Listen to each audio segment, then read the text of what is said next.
Ons lees die oordenking vir die 11de Augustus uit Die Here is my herder met die vriendelike vergunning van Lizet Murray.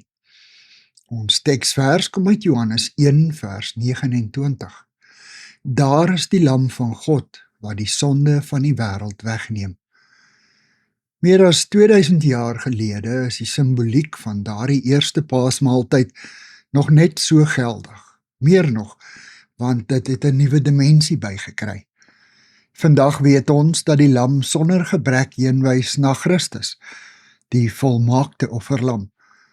Ons weet dat sy bloed aan die deurkosyne van ons lewenshuise ons vrywaar van die ewige dood, en dat ons nou as verlostes die beloofde land kan ingaan.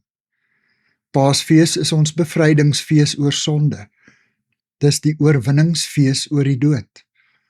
Ons moet dit vier. Beide die somberte en intense hartseer van Christus se kruisdood en die jubelende vreugde van sy opstanding. Vandag kyk ons na Christus se liggaam aan die kruis.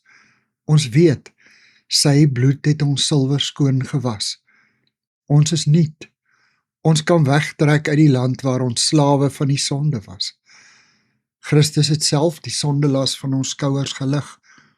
Ons kan verder reis, sonder bagasie.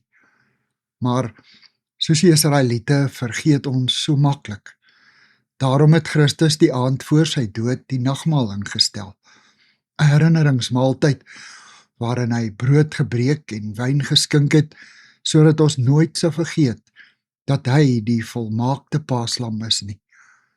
Selfs in ons nagte van twyfel en verdwaaldheid.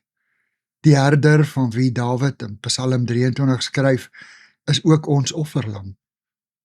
Ons weet meer as ooit, niks sal my ontbreek nie. Here, dankie dat U, die volmaakte offerlam, U lewe vir my gegee het. Amen.